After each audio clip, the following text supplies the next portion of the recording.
about Altadena. And when we talk about wildfires, sometimes we don't talk about other areas. Like before Mike Davis died, he did an interview on one of Jackman's radio shows that don't exist anymore. And he talked about two wildfires that were going on at around the same time, which was Malibu, and then there was another one way up north in a city that I believe doesn't even exist anymore called Paradise. And Oh, Paradise got wiped out. That's way Paradise up got in out, that's up by and Paradise, Shasta. way up north. And I actually have friends that are from there that I met doing music. But anyway, um, with Paradise, I have a lower class community. I don't even want to say working class because I think the majority of the people that lived in the city were retirees. And I think it was some figure like 60% of the population was disabled because they were retired. And this was the only place they could afford to live in California. So, one thing we don't really talk about, or one thing I've seen people talk about, and I don't really think they understand the landscape of the state. They just understand the headline of Mike Davis essay from 30 years ago. But when you go, well, motherfuckers don't know shit. When you go to Northern California, which is not Right. the Bay Area, right? 6 hours north of where I'm from, 5 hours north of where I'm from, is a very lush green area.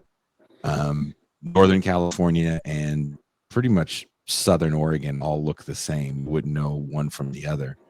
It's It's very green and true. valley, mountain passes. And so as people were getting pushed out financially of even Northern California, where there's not a big industry, so wages are low, Paradise gets built out. And it's Mhm. just a kind of a retirement community where older people can afford to live. I think the median cost of a house around the time of the fire was about a couple $100,000, which in California is extremely expensive. Um, so when that city burned down, uh, it was extremely tragic because now you have these people that don't really have anywhere to go. Well, that's going to be the interesting thing with Altadena. Mm-hmm. Um, there's been so much focus on, the celebrities in the Palisades, Yeah. but the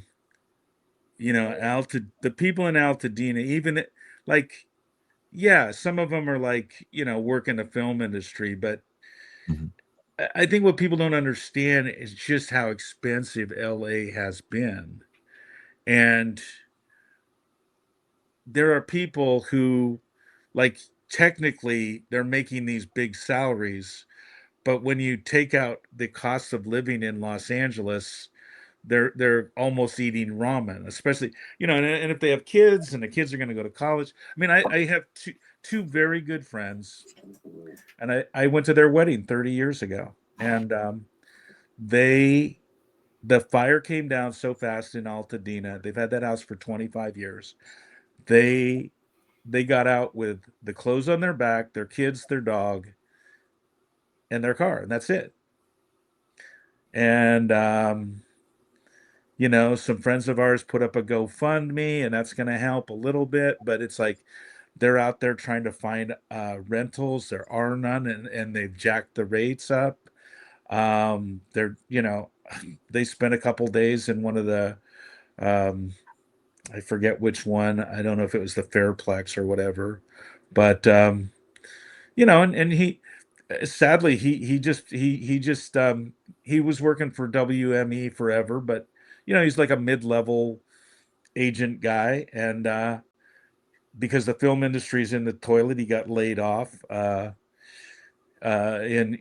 August, and his kids are about to go to college. I mean, it's like, and I know there's probably people go like, oh, but their kids are going to college. It's like, but these are they're working class people too. And then, I read this great story about this black family. They had been working. They were able to buy a house in Altadena, and they had bought their family had bought all 8 houses in the neighborhood, like the son, the daughter, because they were able to. All 8 houses are gone. You know, Mm. how are they going to build back? I don't know. You know, I didn't get the impression they were, you know, they certainly weren't, big movie stars or anything. This was like a working class family who had worked hard to get, the ability to buy these houses, and it created this, little family community in Altadena, which is this, and that's kind of what Altadena was, you Yeah. know, and the other thing that's going back to the whole thing about, because the film I'm working on, not to be promoting my stuff, but you know, it's sort of about happiness and unhappiness and America and Paraguay, and I'm using the eclipse for metaphor, but I'm going to be putting in these. I got an opportunity. There's this great economist that I met in Paraguay, and he used to work for the World Bank, and then he was teaching in the U.S. and he loves Paraguay, and he's down there. He's the one that talked me into buying a house down there. I just had to send him 10 grand to finish it. But he was going over some stats that I don't think most Americans know. We have the second highest wealth disparity in the world. Um, our middle class is shrinking, whereas most South American, the middle class is expanding. Our life expectancy has dropped 2 years in the last 3 years. We're one of the few countries that's true of. Um, and I started the project because of our just ridiculous amount of drug overdose and suicide deaths, which are like, there's no country even close to us in drug overdose deaths. And now our suicides are rising to, I think we're now like 11th in the world. It's like, and I think a lot of it has to do, it's not just capitalism, it's that we're raised to be selfish and think that money is the be all end all. And that feeds into capitalism. It's like, but I almost think it's bigger than the poison of capitalism. And I'm not even sure we're a capitalist country anymore, because you know um it's, what Princeton said You 20 think years ago, it's a we're feudal? You oligarchy. think we're in the I think neo we're in a feudal, feudalism yes, I think, yes, and I think, Giannis Firefox talks about? and I Pascal, don't. do you want to add something? Say it, Janos Redfuckers calls it techno feudalism. Techno The feudalism. Yeah. Sorry. the age that we're in now. That well, I mean, one of the things that becomes realistic is that the power of the oligarchies to influence government is increasing, and the dissatisfaction with the state of affairs is also increasing. And you were talking about how people are actually dying younger, while at the same time the Social Security retirement age went up 2 years last year, as a matter of fact. So it's like all of our infrastructure is not moving in line with the realities in which people are facing in our society, and the concentration of wealth is getting worse. And I don't see a lot of sympathy for people who are suffering these kind of disasters. We talk about the earthquakes. We talk about the fires we had in California. I know last year in November we had horrible hurricanes in Florida and North Carolina. Mm-hmm. And I had I live 2 hours from Asheville, and I have friends who were just driving up there, and they said it's not, it's bad still. Mhm. It And was Raleigh, right? I thought, was it Asheville or Raleigh where the it was fires were? Asheville. Asheville got That's just, wrong. parts of it just got leveled, um, because it's next to the river, and that's like, what's interesting is how we live our lives. Like, it's like, well, Asheville must be fine because we're not hearing about it now. We're hearing about the fires, and I think that the thing to me about LA is like, I was just saying, because what I'm hearing is this kind of getting back to normal and everything, right? And that's true, but this is the start, not the end. Like, there's whole sections of the city that have been leveled. Mhm. This is when you need big government. This is when it's supposed to be like, you know, I don't know. What do you Just think, when you need Pascal? federal help. No, I mean, I listen. One of the things that to me is most dangerous about the political climate that we have been in for the last 40 years is this notion that government bad, that government can't do anything, that government is the problem.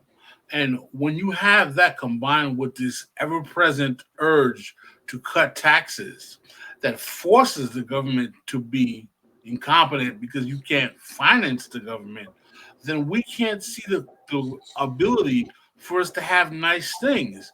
And that explains why people like Trump having these kind of kabuki theater type cabinets where he has all these unqualified people is part of the agenda of demonstrating and proving people that government can't do anything for you. So you should expect that we have these kabuki theater type administrations because government isn't good for you anyway. And that's part of the establishment in terms of how we're viewing things.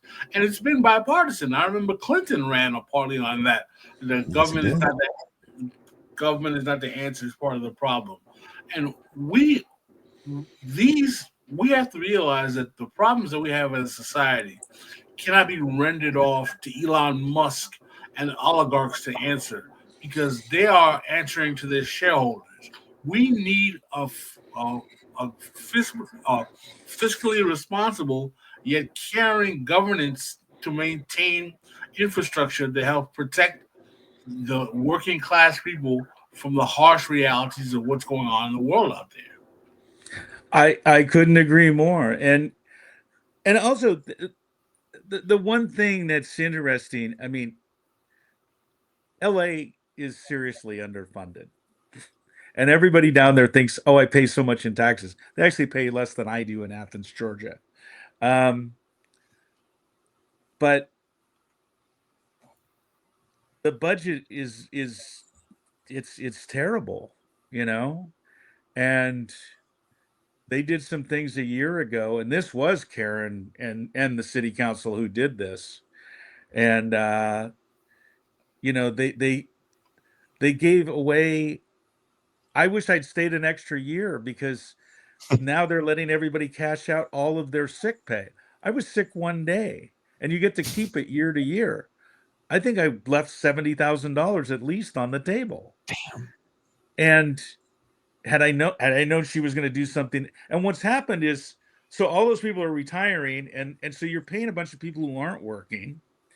They are under they when I left, there were 1,000 sanitation workers down. Now I hear they're 2,000.